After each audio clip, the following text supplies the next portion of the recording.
මහා කරුණාවෙන් මහා කරුණාවෙන්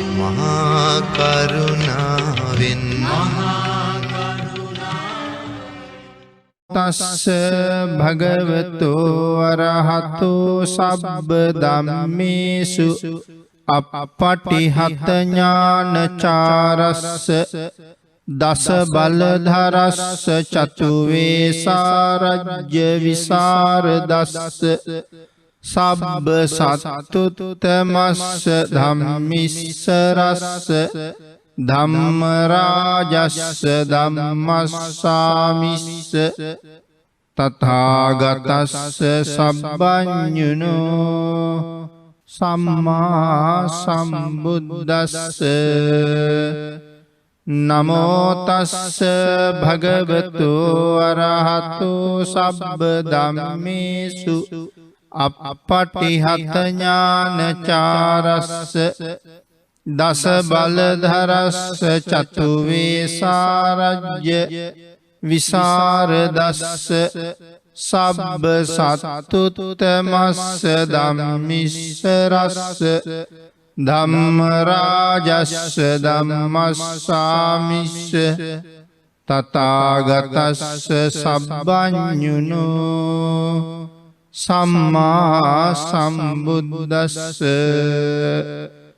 නමෝ තස්ස භගවතු අරහතු සබ්බ ධම්මේසු අප්පටිහත ඥානචාරස්ස දස බලධරස්ස චතුවේසාරජ්‍ය විසරදස්ස සබ්බ සත්තුත්තමස්ස ධම්මිස්සරස්ස ධම්මරාජස්ස ධම්මස්සාමිස්ස තථාගතස්ස සබ්බඤුනෝ සම්මා සම්බුද්දස්ස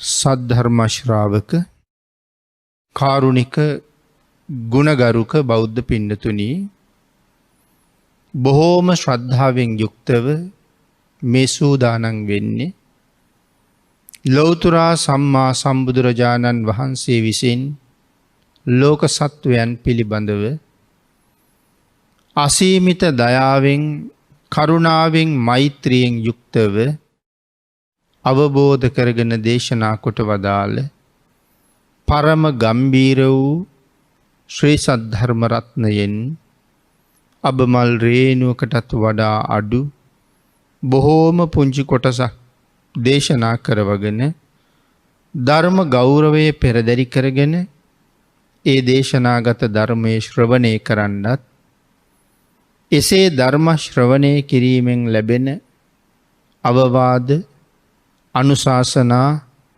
තම තමන්ගේ මෙලව ජීවිතයට එකතු කරගෙන නිවැරදි වුණ මෙලව ජීවිතයකින් සුගතිගාමී වූ පරලොව ආයිති භවයකින් සැනසෙනවා වගේම ප්‍රාර්ථනා කරන උතුම් බෝධියෙන් අමා මහ නිවනින් සැනසෙන්න මේ කුසල සම්පත් හේතු වාසනා වේවා කියලා ප්‍රාර්ථනා කරමු.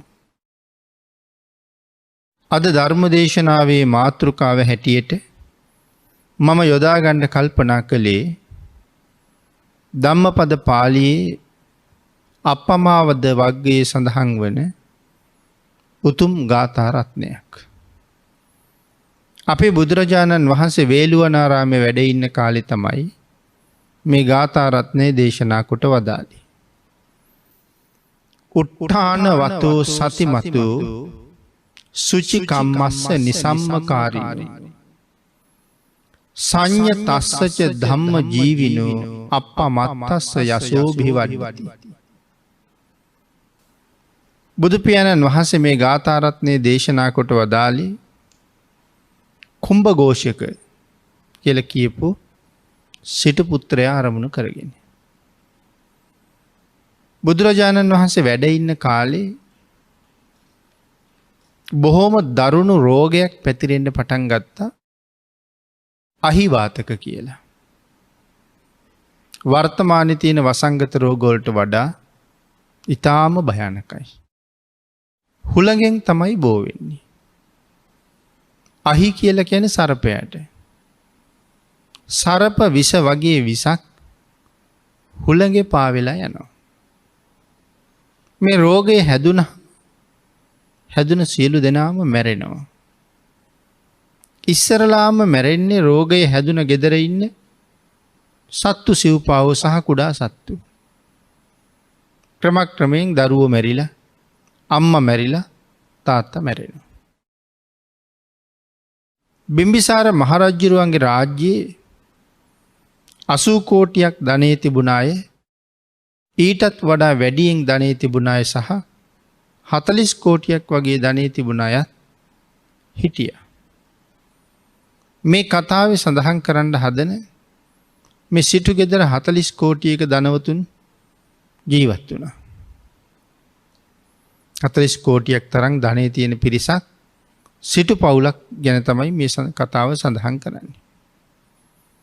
ආන්ගේ මාලිගාවටත් මේ අහිවාතක රෝගේ හැදුනා. එක දරුවයි හිටියේ. අම්මයි තාත්තයි අඬා පුතාට කරුණු කියලා කෙමක් වගේ ක්‍රමයක් තිබුණා. ගෙදර බිත්තියක් පෙරලගෙන යන්න ඕනේ. බිත්තිය පෙරලලා පුතාට යන්න ඉඩ දීලා පුතාට සඳහන් කළා උඹ එනකොට අපි මැරෙයි. අහවල් තැන්වල අපේ ධනෙ නිදන්ගත කරනවා. සුදුසු කාලෙක ඇවිල්ලා ඒ ධනයත් අරගෙන බොහොම සැපසේ ජීවත් වෙන්න කියලා. පුතත් අඬමින්ම පිටත් වෙලා ගියා. වසර ගණනාවකට පස්සේ නැවත වතාවක් රජගහ නුවරට ආවා. තාත්තා කියාපු තැන්වල නිමිති බලලා ඒ තැන්වල නිදන් තියනවා කියලා තේරුම් අරගත්තා. නමුත් මේ ධනස්කන්ධය එක පාරම අරගන්න ගියේ නෑ. මොකද බොහෝම ඥානවන්තයි. කල්පනා කළා මේ ධනෙ එක පාරම ගොඩ අරගෙන පරිහරණය කරන්න ගියොත් මං හොරෙක් බවට පත් වෙයි. ඒ හින්දා ක්‍රමානුකූල වේදේ කරන්න කාලය ලැබෙනකන් තමන්ගේ පාඩුවේ කටයුතු කරගෙන හිටියා. මෙහෙම කටයුතු කරගෙන ඉන්නකොට ඉතින් රැකියාවක් හැටියට කුලීකාරයන් නිදන වීදියේ කුලීකාරයන් උදේට ඇහැරවන්න තමයි රැකියාව ලැබුණේ. පාන්දරම නැකිටලා ඇහැරවනවා. වීදියේ දිගේම ගිහිලා ඔක්කොටම හැරවනවා. ඉතින් ඒකට හයියෙන් කෑ ගහනවා අය.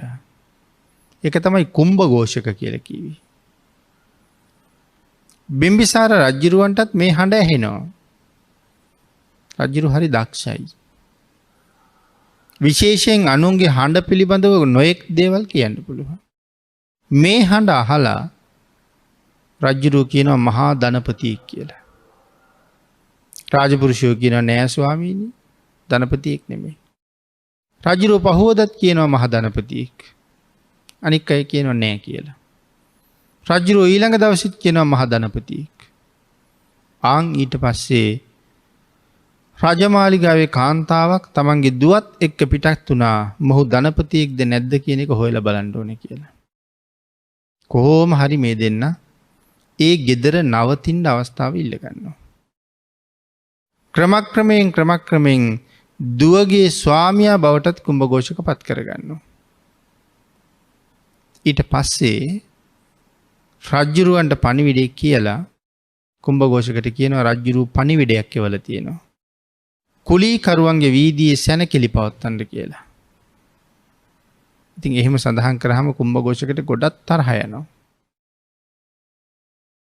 ධනෙ වියදම් කරන්න ඕනේ කොහෙද ධනෙ තියෙන්නේ කියලා. එහෙම සඳහන් කරාම අර කාන්තාව කියනවා රාජ ආඥාව හැමදාම නෑ. ඒකට කීකරු වෙන්නම ඕනේ. ඒක හින්දා මොකක් හරි ක්‍රමයකින් නායකට හරි කහවණුවක් දෙකක් ගේන්න කියලා. මොහු කහවණු ණයට ඉල්ලන්න යන්නේ තාත්තා වලල්ලා තිබුණ තැනින් ගිහිල්ලා හිමීටම කහවණු දෙක තුනක් අරගෙන ගෙනත් දෙනවා. මේ කාන්තාව ඒ කහවණු ඔක්කොම හංග ගන්නවා. කාන්තාවගේ මුදල් වලින් බඩු ගේනවා.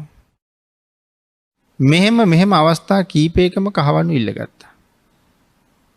අන්තිමට ඒ කහවණු ඔක්කොම යනවා රජ්ජුරුව ගාවට. ඊට පස්සේ විශේෂයෙන් රාජපුරුෂයෝ ඇවිල්ලා මොහු අත්අඩංගුවට ගත්තා වෙනත් කාරණාවක් එක්ක. ඒ වෙලාවේ මේ කාන්තාව තමන්ගේ දුවත් එක්ක මොහුට කලින් මාලිගාවට ගිහිල්ලා හොඳට නාලා සැරසිලා ඉන්නවා. රජ්ජුරුව ළඟට එන්න කියලා ඇහුවා ඇයි ඔබ හිඟා කන්නේ කියලා. ස්වාමිනී ජීවත් වෙන්න ක්‍රමයක් නැහැ. ඇයි මෙච්චර ධනස්කන්ධයක් තියාගෙන හිඟා කන්නේ කියලා ඇහුවා. ඒ වෙලාවේ කියන්න දෙයක් නැතුව ගියා. ස්වාමිනී කවුද කිව්වේ මට ධනයක් තියෙනවා කියලා? කවුද කිව්වේ මට ආරක්ෂාකාරී වස්තුවක් තියෙනවා කියලා? වටපිට බැලුවා. අර කාන්තාවයි තමන් විවාහ කරගත්ත ඇගේ දුවයි දෙන්නම ඉන්නවා. එහෙනම් මේගොල්ලෝ තමයි කියන්නේ ඇත්තේ. කියලා තමන්ගේ ජීවිත කතාව මුල ඉඳලම කීවා. රජුරු ගොඩාක් පැහැදුනා. මේ මහා ප්‍රඥාවන්තයාට සිටු තනතුරක් දුන්නා. මෙන්න මේ සිටු තනතුරත් ප්‍රධානය කරලා ওই කාරණාව මුල් කරගෙන තමයි මේ ධර්ම මාතෘකා කරගත්ත ගාථාව දේශනා කළේ. උට්ඨානවතෝ සතිමතෝ සුචි කම්මස්ස නිසම්මකාරිනෝ සංඤ තස්සත ධම්ම ජීවිනෝ අප්පමත්තස්ස යසෝභි වඩ්ඩති. යසස මනාව වැඩෙන පුද්ගලයා කොයි වගේද කියලයි මේ සඳහන් කරන්නේ. කීර්තිය ഘോഷාව සමාජය පුරා යමෙකුගේ පැතිරෙනවා නම් ඒ පුද්ගලයාගේ චරිත ස්වභාවය කොහොමද කියන එකයි මේ ගාථාවෙන් සඳහන් කරන්නේ. උට්ඨානවතු නැගී සිටින්න වෙර ඇති බව. උට්ඨානවතු කියලා කියන්නේ නැගී සිටින්න වීරිය තියෙන බව. කුසීතකම යටපත් කරලා යහපත සඳහා කය සිත දෙකේම බලය යොදවලා වීරිය වඩන එකට කියනවා උට්ඨානවතු කියලා. සතිමතු. සතිමතු කියලා කියන්නේ මනාව සිහියක් තියෙන්න ඕනේ. තමන් කරන කටයුත්ත පිළිබඳව එළඹිලා ඉන්න කාර්ය පිළිබඳව එළඹෙන්න තියෙන කාර්ය පිළිබඳව හොඳ සිහියක් තියෙන්න ඕනේ. මේ සිහිය හරියට නැත්තම් මේ ජීවිතේ බොහෝ දේවල් මගහැරෙනවා. සිහිය හරියට නැත්තම් ජීවිතේ පවා විවිධ අනතුරු වලට භාජනය වෙනවා. ඉතින් හැමතැනම මනාව සිහියක් අවශ්‍යයි. විශේෂයෙන් පිළිතුරු උට්ඨානවතෝ කියහම කාරණා කීපයක් ගැන අපිට සාකච්ඡා කරන්න පුළුවන්. ආරබත, නික්කමත, යුඤ්ඤත. ආරම්භව, නික්මෙව්, යෙදෙව්. ආරම්භක ධාතු, පරක්‍රම ධාතු, නික්කම ධාතු. තවත් කාරණා තුනක් පැහැදිලි කරනවා. ආරම්භක ධාතු කියලා කියන්නේ පටන් ගැනීමේ වීරිය. යම් වැඩක් පටන් ගන්න අවශ්‍යයි විශේෂ වීරියක්. අපි කියමු කෙනෙක් පාඩම් කරනවා කියලා. පාඩම පටන් ගන්න පාඩමට යෙදෙන්න විශේෂ වීරියක් තියෙන්න ඕනේ. ඒකයි මෙතන ආරම්භක ධාතු කියලා කිව්වේ. ඊළඟට පරක්කම ධාතු. පරක්කම ධාතු කියලා කියන්නේ ඒක පවත්වාගෙන යන්න පුළුවන්කම තියෙන්න ඕනේ. පාඩම් කරන්න පටන් ගත්තා. දැන් ඒක එක දිගට පාඩම් කරගෙන සෑහෙන වෙලාවක් පවත්වාගෙන යන්න ඒත් ලොකු වීරියක් තියෙන්න ඕනේ. නික්කම ධාතු කියලා කියහම කෙලවරක් දක්වාම ඒක කරන්න ඕනේ. පටන් ගන්න වීරියක් ඕනේ, පවත්වන්න වීරියක් ඕනේ, අවසානය දක්වාම එක දිගටම කරගෙන යන්න තවත් වෙනම විශේෂ වීරියක් අවශ්‍ය වෙනවා. ඒ නිසා මේ කාරණා තුන පැහැදිලි කරලා වීර්යවන්තයෙක් කොහොමද කියන කාරණාව බුදුරජාණන් වහන්සේ මෙතන කරුණු පැහැදිලි කරනවා. උට්ඨානවතු සතිමතු. මනා සිහියක් තියෙන්න ඕනේ. සිහියෙන් ප්‍රඥාවෙන් තොර ජීවිතය හරි නිසරුයි. අපේ රටේ එක භික්ෂූන් වහන්සේ නමක් අපවත් වෙන්න සූදානම් වෙලා. නමුත් මිනිස්සුන්ගේ කල්පනාව උන්වහන්සේ රහතන් වහන්සේ නමක් කියලා. අපවත් වෙන්න කලින් වැල නොකැඩීම එනවා රහතන් වහන්සේ බලන්න. අනික් හාමුදුරුවරු කල්පනා කළා දැන් මේ එන්නේ රහතන් වහන්සේ බලන්න. නමුත් අපේ හාමුදුරුවෝ රහත් වෙලාද දන්නේ? තාම අපි දන්නෙත් නෑ. එහෙම කියලා ගිහිල්ලා කතා කළා. ස්වාමීනි මේම මිනිස්සු සෑහෙන දුරට පොලිම හැදිලා ඔබ වහන්සේ රහත් වෙලා කියලා පිරිනිවන් පාන්න කලින් වැඳ ගන්න දෙනවා. මං අහන්න ආවේ ඔබ වහන්සේට එහෙම උසස් ප්‍රතිපදාවක් අධිගමයක් තියෙනවද කියලා. මිනිස්සු එවන්නේ. බුදුරජාණන් වහන්සේ ඒ වෙලාවේ සඳහන් කළා ආයුෂ්මතුනි මට තාම එහෙම අධිගමයක් නැහැ. පියවීම මෛත්‍රී බුදුරජාණන් වහන්සේ දැකලම පිරිනිවන් පාන එක තමයි අරමුණ. ඒ හින්දා මං තාම එහෙම විශේෂ අධිගමයක් ලැබලා නැහැ. නමුත් එහෙම මිනිස්සු ඇවිල්ලා ඉන්නවා නම් බලාගෙන පොරකක මම ඒකටත් යමක් කරන්න සූදානම්.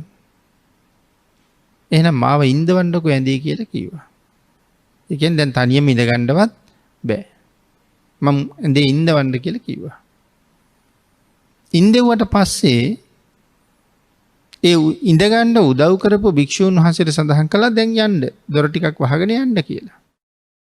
උන්වහන්සේ දොර වහලා යන්න අඩිය ඉස්සරහට තියෙනවත් එක්කම කතා කළා. ආයුෂ්මතුනි දැන් හරි. දැන් ගිහිල්ලා ඒගොල්ලන්ට කියන්න රහතන් වහන්සේ නමක් අපවත් වෙන්න සූදානම් කියලා. ස්වාමීනි පුදුමයි.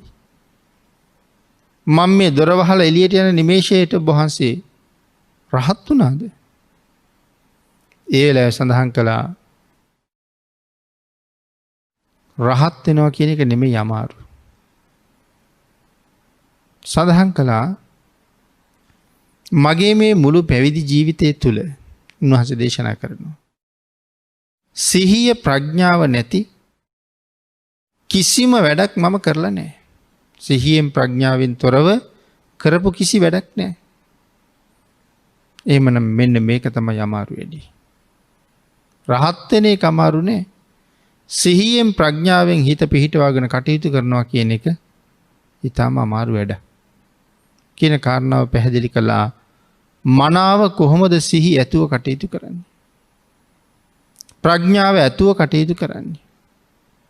මෙතන සිහිය ප්‍රඥාව ඇතුව කියලා කියහම සුදුසු ආකාරයේ බලලා සුදුසු තැන බලලා සුදුසුම විදිහට ඒ කටයුත්තට එළඹෙන එක තමයි මනාවම ගැලපෙන්නේ. එමන පින්නතුනි මේ සතිමතෝ කියලා කියහම මනා සිහිය හැම වෙලාවෙම තියෙන්න ඕනේ. දැන් අර ස්වාමීන් වහන්සේ සඳහන් කළා සිහිය ප්‍රඥාව නැතිව කරපු එකම වැඩක්වත් නැහැ කියලා. එන මෙතන සඳහන් කරනවා මොනවා ගැනද සිහිය ප්‍රඥාව තියෙන්න ඕනේ? කුසල් සහ අකුසල් ගැන. මෙය කුසල්ය මෙය අකුසල්ය. හැම මොහොතකම කුසලයයි අකුසලයයි හඳුනා ගැනීමේ හැකියාව තියෙන්න ඕනේ. එහෙම නැති වුණොත් කුසල් නමින් අකුසලුත් කරනවා අකුසල් නමින් කුසලුත් කරනවා. ආංගිකයි සඳහන් කළේ මනාව හැඳින ගන්න ඕනේ මොකද්ද මේ කුසල් අකුසල් කියලා කියන්නේ. සතර සතිපට්ඨානේ ආයත් පැහැදිලි කරනවා යම් කෙනෙක් ළඟ මනා වූ සතිපට්ඨානයක් තියෙන්න ඕනේ. පින්නතුනි ඒක නම් හැම කෙනෙක් ළඟම තිබිය යුතුයි කියලා දේශනා කළේ. බුදුරජාණන් වහන්සේ කුරු රටටම වැඩලා මේ උතුම් සතිපට්ඨානයේ දේශනා කොට වදාළේ ඒ දේශනාව මනස තුල එක්ස්ප්‍රෙස් කරලා තියාගන්න පුළුවන් සුදුසුම මිනිස්සු කොට්ටාසේ හොයාගෙන ගිහිල්ලා තමයි දේශනා කොට වදාළේ. ආන් එහෙමනම් මේ සතර සතිපට්ඨානේ හැමෝටම අවශ්‍යයි. එදිනෙදා කටයුතු කරනකොට හැම කටයුත්තක්ම සිහියෙන් ප්‍රඥාවෙන් කළ යුතුයි. අතින් යමක් කරනවා නම් දැන් අතින් වැඩක් කරනවා. පයෙන් යමක් කරනවා නම් දැන් පයින් වැඩක් කරනවා. කරන කාර්ය තුල තමන්ගේ සිත එක්රැස් කරලා තියාගන්න ඕනේ. බාහිරට යන්නේ නැති වෙන්න. එතකොට වෙහෙසත් අඩුයි. ඇති වෙන කම්මැලි ගතියත් අඩුයි. සසර බිය නිසා බොහෝ කටයුතු කරගන්නවා. සතිමත්තු. නිසම්මකාරිනෝ හැමදේම ඊටාම නුවණින් විමසලා කිරීම. නිසම්මකාරිනෝ කියලා හඳුන්වලා තියෙනවා. නුවණින් විමසලා කිරීම කියලා කියහම යම් වෛද්‍යවරයෙක් රෝග නිධානය මොකක්ද කියලා හොයලා හරියටම නිධානයට ප්‍රතිකාර කළොත් රෝගය ඇති වෙන එක එතනම නවතිනවා. හරියටම රෝග නිධානය හොයලා වෙදකම් කළොත් රෝගය එතනම නවතිනවා. නමුත් සඳහන් කළා යම් වෙලාවක රෝග නිධානය හොයන්න බැරි වුණොත් කරන ප්‍රතිකාරයේ තේරුමක් නැහැ. ඒක පිටින් පැලස්තර ඇලවීමක් හා සමානයි. දේශනා කළා එහෙම නෙමෙයි මේ දේ මෙහෙම කළාම රෝගී වෙනවද හිතන්න කියලා කිව්වා. මේ දේ මෙහෙම කළොත් මොකද වෙන්නේ? අපි කියමු සිගරට් බොන කෙනෙක් කියලා. හිතන්න කිව්වා දිගටම මේක බීගෙන ගියොත් මොකද වෙන්නේ? කියන කාරණාව ගැන හොඳට කල්පනා කරන්න කිව්වා. මේ වචනේ මෙතෙන්ට කීවොත් හොඳයිද? දැන් අපි සමහර වචන කියලා පස්සේ පසුතැවිල්ලටපත් වෙනවා අනේ ඒක කීවේ නැත්තම් කොච්චර හොඳද කියලා. එහෙනම් වචනේ කටින් එළියට යන්න ඉස්සරලා මේ වචනේ කියන්න මෙතන සුදුසුද? මෙතන ගැළපෙනවද මේ වචනේ කියන්න? එහෙනම් තමන් කියන වචනේ ගැන මනා සිහියකින් ඉන්නකොට ඒ වචනේ එළියට දාන්න හොඳයිද නැද්ද කියන කාරණාව හොඳටම වැටහෙනවා. ඊළඟට සඳහන් කළා මේ ස්වරයෙන් මෙතන කතා කළොත් හොඳයිද? බෝධිය ගාවට ගිහිල්ලා චෛත්‍ය ගාවට ගිහිල්ලා හයියෙන් කතා කරනකොට කෙනෙකුට හිතෙන්න පුළුවන් බුදුරජාණන් වහන්සේ ළඟ එහෙම කෑකෝ ගහන එක වටිනවද කියන කාරණාව හිතලා හැම වෙලාවෙම උත්සාහ කරන්න ඕනේ මනාව සිහියෙන් වැරදි අවමයෙන් සිද්ධ කරගන්න. සිහියෙන් ඉන්න ඕනේ වරදින ප්‍රමාණය අවමයක් වෙන්න ඕනේ. මේ කවුරු ගැනද අපි කතා කරන්නේ? යසස මනාව වැඩෙන පුද්ගලයා ගැන. කීර්තිය ഘോഷාව වැඩිම පැතිරෙන්නේ කවුරු ගැනද? ආන්ගේ පුද්ගලයා ගැන තමයි මේ කතා කරන්නේ. යමෙකුට එහෙම වෙන්න උවමනාවක් තියෙනවා නම් තමනුත් මෙන්න මේ අති ගති ගුණේ පිහිටන එක හරි වටිනවා. සංයතස්සච ධම්ම ජීවිනු. මෙතන සංයතස්සච දැමුණු ඉන්ද්‍රියන්. මොනවද දැමුණු ඉන්ද්‍රියන් කියලා කියන්නේ? සිතයි, කයයි, වචනයයි. මෙන්න මේ ඉන්ද්‍රියන් තුන මනාව දමනය කළ ගත යුතුයි. සිත, කය, වචනය දමනය වුණේ නැත්තම් අපට යහපතක් කරයිද? අයහපතක්මයි කරන්නේ. දමනයක් නැත්තම් හිතින් හිතන්නේම අකුසලයක්. දමනයක් නැත්තම් කයින් කරන්නේම අකුසලයක්. නමුත් මනාව දමනය වුණ පුජ්‍යලයා කවදාවත් අකුසලයට බර වෙන්නේ නැහැ. එහෙනම් මනාව දැමුණු පුජ්‍යලයා කිසිම දෙයක් දැක්කහම ඕනෑවට වඩා එහෙම නැත්තම් ඇල්මක් ඇති වෙන්නෙත් නැහැ. හැබැයි කේන්තියක් ඇති වෙන්නෙත් නැහැ. අපිට ওই දෙකනේ වෙන්නේ. යමක් දැකලා එක්ක සතුටු වෙනවා නැත්නම් තරහ ගන්නවා. නමුත් මේ පුද්ගලයා කවදාවත් එහෙම කරන්නේ නැහැ. ලැබුණේ මොනවද? තියෙන්නේ මොනවද? ඒක එහෙමමයි. එහෙනම් කය, වචනේ, සිත මනාව දමනය කරගන්න. සිත සමාධියෙහිද පිහිටවන්න කියලා දේශනා කරනවා. දමනය කළාට විතරක් මදි හිත සමාධියේ පිහිටවන්න. සංයමයෙන් වැඩුණු පුජ්‍යලයා සිදුරු නැති කෙනෙක්. සිදුරු නෑ කියලා කී වැරදි අඩුපාඩු නැති කෙනෙක් බවට පත් වෙනවා. සාමාන්‍ය කෙනෙක් දමනය වෙලා නැති වෙලාවක ඒ සඳහාම යෙදුන පුජ්‍යලයා මනා දමනයකින් යුක්තයි කියලා මේ ගාථා රත්නය තුළ පැහැදිලි කරනවා. ඊළඟට තවත් සඳහන් කළා දමනය වෙලා නැත්තම් හරියටම ඉන්න තැන පිළිබඳව වැටහෙන්නේ. මේ කාරණාව විශේෂයෙන් පැහැදිලි කරනවා ධම්මචේතිය සූත්‍ර දේශනාවේ. අන්‍ය තීර්ථකයෝ ඇවිල්ලා බණ අහනවා. වෙනත් අය බණ අහනවා. හැබැයි ඒ අය දමනය වෙලා නැහැ. බුද්ධ ආගමේ අය දමනය වෙලා ඉන්නේ. හැබැයි බෞද්ධයා දමනයෙන් යුක්තයි. දැන් එතකොට දමනය නූන වෙනත් අය බණ අහන වෙලාවේ නොඑක් සද්ද කරනවා.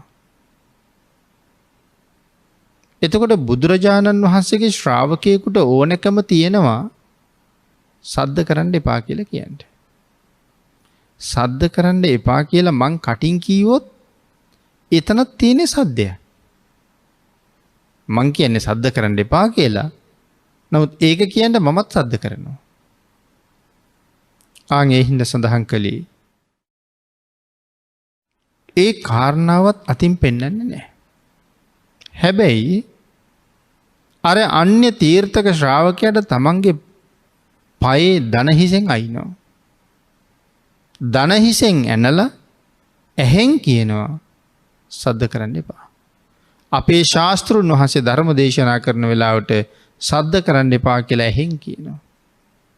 පස්සේ කොසල් රජුරු මේක බුදුරජාණන් වහන්සේට මතක් කරනවා.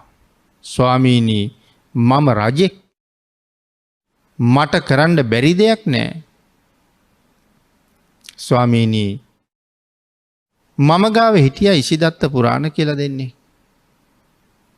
ආන් ඒ දෙන්නා මගෙත් එක්ක දවසක් ඇවිල්ලා එකතැන කතා කර කර ඉඳලා ඉතා කුඩා කාමරයක මම ඔවුන් එක්ක සැතපුණා. මම නිදාගෙන නිදි නෑ වාගේ ඉන්නවා. මොවුන් දෙන්න මොකද කරන්න බලන්න. මේ දෙන්න කන්නෙත් මගෙන් ඉන්නෙත් මම ගාව. සඳහන් කරනවා ස්වාමීනි මට නිින්ද ගියා වගේ මම හිටියා. මේ දෙන්න ඊට පස්සේ කතා වෙනවා අද බුදුරජාණන් වහන්සේ කොහෙද දන්නේ කියලා. එක්කෙනෙක් කියහම අද බුදුරජාණන් වහන්සේලා ඉන්නේ අහවල් ආරාමේ කියලා. ස්වාමීනි මේ දෙන්නම මම දිහාට කකුල් දෙක දාලා භාග්‍යතුන් වහන්සේ වැඩ ඉන්නවා කියලා කියපු පැත්තට හිස දාලා සතපුණා. මේ කාරණාව රජ්ජුරුව බුදුරජාණන් වහන්සේට ප්‍රකාශ කරලා බොහොම ප්‍රශංසා කළා. ස්වාමීනි රජෙක් වෙලත් මට මගේ රාජ සභාවේ මිනිස්සු එක විනාඩි 5ක් නිශ්ශබ්දව තියාගන්න බෑ. ඒ මිනිස්සු දන්නවා මට හිතුනොත් මරනවා කියලා. රජ්ජුරුව කවුරුවත් මැරුවහම රජ්ජුරුවන්ට නඩු තියෙනවද? රජ්ජුරුවන්ට නඩු දාන්න කෙනෙක් නැහැ. ජනාධිපතිතුමාට නඩු දාන්න පුළුවන්. රජ්ජුරුවන්ට නඩු දාන්න බෑ. රජු තීරණයක් ගත්තොත් තීරණයම තමයි. ඇයි රජ්ජුරුවන්ට විරුද්ධව නඩු දාන්න බැරි? රජ්ජුරුව කියලා කියන්නේ රටේ අයිතිකාරයා. රජ්ජුරුව කියන්නේ රටේ අයිතිකාරයා. එතකොට මේ අයිතිකාරයා මොනව කරාම මොකද? එතකොට ජනාධිපතිතුමා කියලා කියන්නේ අයිතිකාරයාද? ජනාධිපතිතුමා කියලා කියන්නේ පාලකයා. රටේ පාලකයා. පාලකයයි අයිතිකාරයයි දෙන්නේ. එවනම් අයිතිකාරයා තමයි තමන්ට ඕනෑම දෙයක් කරන්නේ. එමනම් මෙතන සඳහන් කළා මනාව සංයමයට පත් වුණ කෙනා. කොයි තරම් වටිනවද? ස්වාමීනි මම මේ රටේ අයිතිකාරයා වෙලා මට මේගොල්ලෝ මරන්නත් පුළුවන්. ඒ වුණාට එක විනාඩි 5ක් මගේ රාජ සභාව නිශ්ශබ්ද කරවන්න මට බෑ ස්වාමීනි. නමුත් බුදුරජාණන් වහන්සේ වැඩ ඉන්න තැන දහස් ගණන් දසදහස් ගණන් භික්ෂූන් වහන්සේලා වැඩ ඉන්නවා. ස්වාමීනි ඉදි කටුවක් බිමට වැටෙන හඬත් ඇහෙනවා. මේ දහස් ගණක් භික්ෂූන් වහන්සේලා ළඟ කිසිම හැලහොල්මනක් සද්දයක් නැහැ. තමන්ගේ හුස්ම වැටෙන හඬ විතරක් Tamanට ඇහෙනවා. සියලු දෙනාම මොකද කරන්නේ? සියලු දෙනාම කරන්නේ භාවනා කරන එක. නමුත් ඒ පිරිස එතෙන්ට හික්මවන්න බුදුරජාණන් වහන්සේ කෝටුවක් පාවිච්චි කළාද? එහෙනම් දිග කෙවිතක් පාවිච්චි කළාද? ඒකක්වත් නැහැ. එහෙනම් කොහොමද හික්මවන්නේ ඇත්තේ? ධම් දේශනා කරලමයි. මේ ලෞතුරා දහම යමෙකුගේ හිතට වැදුනොත් මනාව චිත්ත සංතානය තුළ පිහිටියොත් ආන් ඒ පුජ්‍යලයා ලබන්නේ උතුම් ජයග්‍රහණයක්මයි. එමනම් සංයතස්සච කියන කාරණාවෙන් මේ වාගේ කරුණු ගණනාවක් සාකච්ඡා කරන්න පුළුවන්.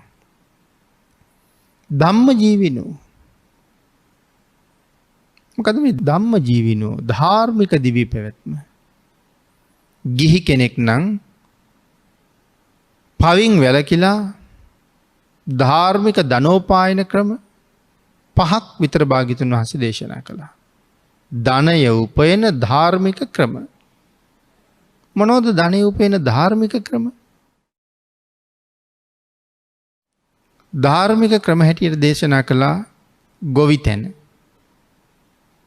වෙළඳාම, සත්ව පාලනය. ඒ කියන්නේ ධාර්මික සත්ව පාලනය කියලා කියවේ ඉන්දියාවේ තිබිච්ච ගව පාලනය. එතකොට ගොවිතැන, වෙළඳාම, ධාර්මික සත්ව පාලනය, ධාර්මිකව රැකියාවක් කරලා ලබාගත් මුදල මේ ආදි වශයෙන් කාරණා මේ ධාර්මික ධනෝපායන ක්‍රම හැටියට පෙන්වුම් කරනවා. ගිහි කෙනෙක් නම් මෙන්න මේ ධාර්මික ක්‍රමවලින්ම ධනය හොයන්න ඕනේ. ආන් එදාට තමයි ඔහු ධාර්මිකව ජීවත් වෙනවා කියලා කියන්නේ. පැවිද්දෙක් නම් සඳහන් කරනවා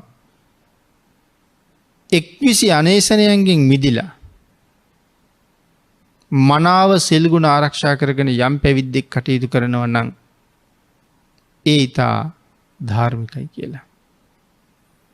ඊළඟට බුදුරජාණන් වහන්සේ පැහැදිලි කරනවා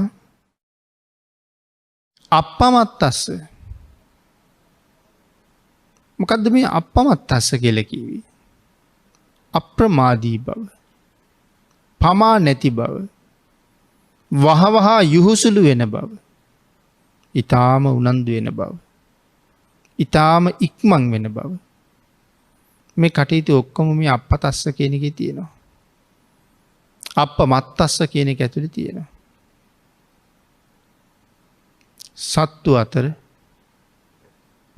වර්තමාන ලොකුම සත්වයා අලියා. එහෙම නැත්නම් ඇතා. මිනිස්සු අතර, දෙවියන් අතර ශ්‍රේෂ්ඨතම උත්තමයා බුදුරජාණන් වහන්සේ. සත්තුන් අතර අලියා වගේ සත්තු, මිනිසුන් අතර බුදුරජාණන් වහන්සේ. එහෙම සඳහන් කළා මේ සත්ත්ව ලෝකයේ සත්වයන්ගේ තියෙනවා නම් යම් අඩියක්, මහ පොළොවේ පිහිටවන අඩිය, ආන්ගේ පිය සටහන ඇතුලේ මේ ලෝකේ ඉන්න අනික් සියලුම සත්තුන්ගේ පිය සටහන තියන්න පුළුවන් කියලා. ඇතෙක් යම් තැනක කකුල තියලා ගත්තාම ඒ ඇතාගේ පාද ලකුණ ඇතුලේ මේ ලෝකේ ඉන්න අන් සියලුම සත්තුන්ගේ පාද තියන්න පුළුවන්. එහෙමනම් සත්ත්ව ලෝකේ විශේෂයෙන් සඳහන් කළා දෙපා සතුන් අතර උසස්ම කෙනා බුදුරජාණන් වහන්සේ. භාග්‍යතුන් වහන්සේට වඩා උසස් අය ලෝකේ කොහෙවත් නැහැ. ඊළඟට කුසල් ලෝකේ උසස්ම කුසලය අප්‍රමාදය. හැම පින්කමක් සඳහාම හැම කටයුත්තක් සඳහාම අප්‍රමාදී විය යුතුයිනි. යමෙක් ප්‍රමාද වෙනවන ප්‍රමාදී පුද්ගලය හැමදාම පිරිහිච්ච කෙනෙක් බවට පත්වෙනවා. එමන පින්නතින අපේ ශාසනයේ මෙන්න මේ අප්‍රමාදය කියන වචනය බොහෝම ගරු කරලා තියෙනවා.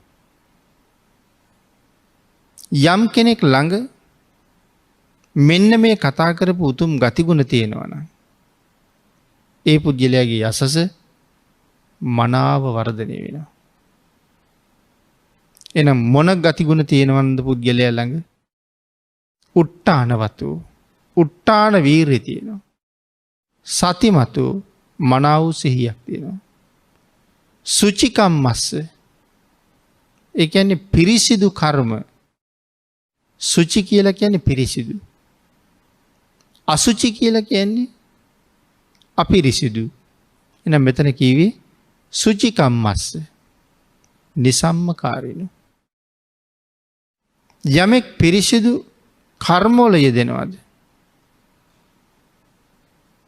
පිරිසිදු ක්‍රියාකාරකම්වල යෙදෙනවාද අකුසල කටයුතු වලින් බැහැර වෙලා කටයුතු කරනවාද අකුසලයේ වළක්වාගෙන යටපත් කරගෙන කටයුතු කරනවාද අකුසල් යටපත් කරලා තියෙන තාක්කල් ඔහුගේ ක්‍රියාව තුළ මනාව වූ පිරිසිදු බවක් තියෙනවා. මෙතන සඳහන් කරනවා යම් කෙනෙක් නින්දට ගියපු වෙලාවේ ඉඳලා එහෙම නැත්නම් තමන් අවදි වෙච්ච වෙලාවේ ඉඳලා නින්දට යන වෙලාව එනකම්ම සිතේ ප්‍රඥාවෙන් මනසිහියෙන් කටයුතු කරනවා නම් ආන් එවන් අය මහත් වූ යසසක් ලබන අය. එවන් පුද්ගලයන්ගේ යසස මනාව වැඩෙනවා. මනාව දියුණු වෙනවා. මනා පිළිගැනීමකට භාජනය වෙනවා. උත්සාහවත් වෙන්න ඕනේ. මනා සිහි කල්පනාවක් තියෙන්න ඕනේ.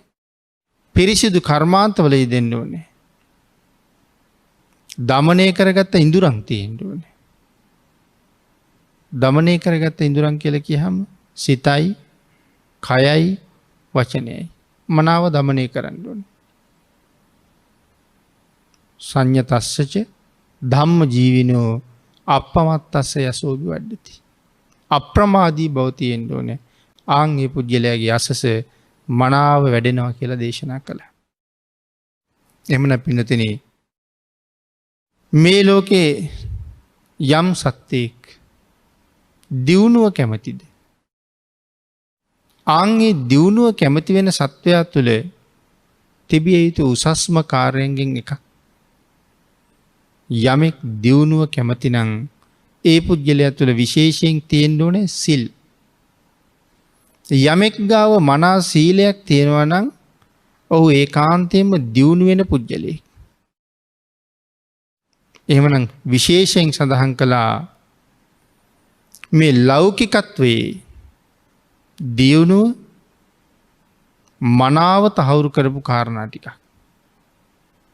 මෙන්න මේ කාරණා පහ ඊටාම වටිනවා ඒ වෙනුවෙන්. මහත් වූ භෝගස්කන්ධයක් ලබනවා. කවුද මේ? සිල්වත් කෙනා. සිල්වත් කෙනාට බොහෝ ධනෙ ලැබෙනවා. සිල්වත් වෙන්න වෙන්න ධනවත් වෙනවා. එහෙනම් මහත් වූ භෝගස්කන්ධයක් ලබනවා. කල්යාණ වූ කීර්ති ශබ්දයක් පැතිරෙනවා. සිල්වත් වෙන්න වෙන්න හැම දෙනා අතරම ලොකු ප්‍රසිද්ධියකට පත් වෙනවා. හැමෝම හරි ප්‍රශංසාවෙන් කතා කරනවා. ඊළඟට සඳහන් කළා පිරිස් මැදට නොබියව එළඹෙනවා.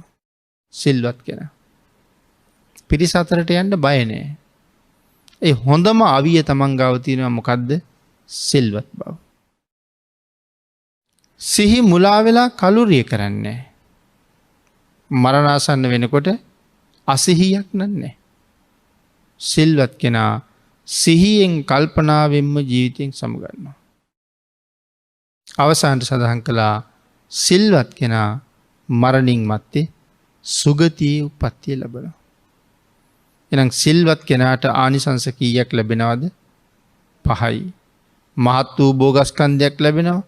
කල්යාණ වූ කීර්ති ශබ්දයක් ලැබෙනවා. පිරිස් මැදට නොබියව එළවෙන්න පුළුවන්කම තියෙනවා. සිහි මුලා නොවී කලුරිය කරනවා. මරණින් මතු ඒකාන්තයෙන් සුගතියේ උප්පත්තිය ලැබෙනවා. මෙන්න මේ කාරණා ටික මනාව භාග්‍යතුන් වහන්සේ පෙන්නලා. අප්‍රමාදීව කටයුතු කරන හැටිත් මනාව දේශනා කරලා.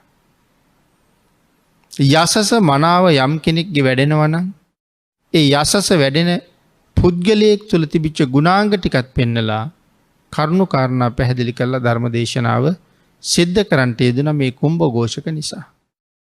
කුම්භඝෝෂකට බිම්බිසාර රජුරු නැවත වතාවක් සිටු තනතුරු දුන්නා. සිටු තනතුර දීලා බුදුරජාණන් වහන්සේට මතක් කළා ස්වාමීනි මේ තරම් මහ ධනස්කන්ධයකට උරුමක්කාරකම් කියන මේ පුද්ගලයා මෙන්න මේ විදිහට නිහඬව නිශ්ශබ්දව හිටියා කියලා. ඒ කාරණාව අරමුණු කරගෙන තමයි මේ ගාථාව දේශනා කොට වදාළේ. ඔහු මහා ශ්‍රේෂ්ඨ ප්‍රඥාවන්තයෙක් කියන කාරණාව පැහැදිලි කළා. එහෙමනම් පින්නතුනි මේ ගාථා රත්නය තුලින් අපි මේ යසස මනාව වැඩෙන්නේ කාගේද කියන කාරණාවයි සාකච්ඡා කළේ. ඒ සාකච්ඡා කරපු ගුණාංග අපේ ජීවිතවලටත් එකතු වෙනවා නම් අපේ කීර්තිය ප්‍රශංසාවත් මිනිසුන් අතර විතරක් නෙමෙයි දෙවි බඹුන් අතර පවා පැතිරිලා යනවා. එවන් ජීවිතයක් පෝෂණය කරගන්න රත්නත්‍රී අනන්ත ආශිර්වාදයෙන් ඔබ සියලු දෙනාටමත් ශක්තිය, ධෛර්යය, වාග්ය, වාසනාව උදා වේවා කියලා ආශිර්වාද කරනවා.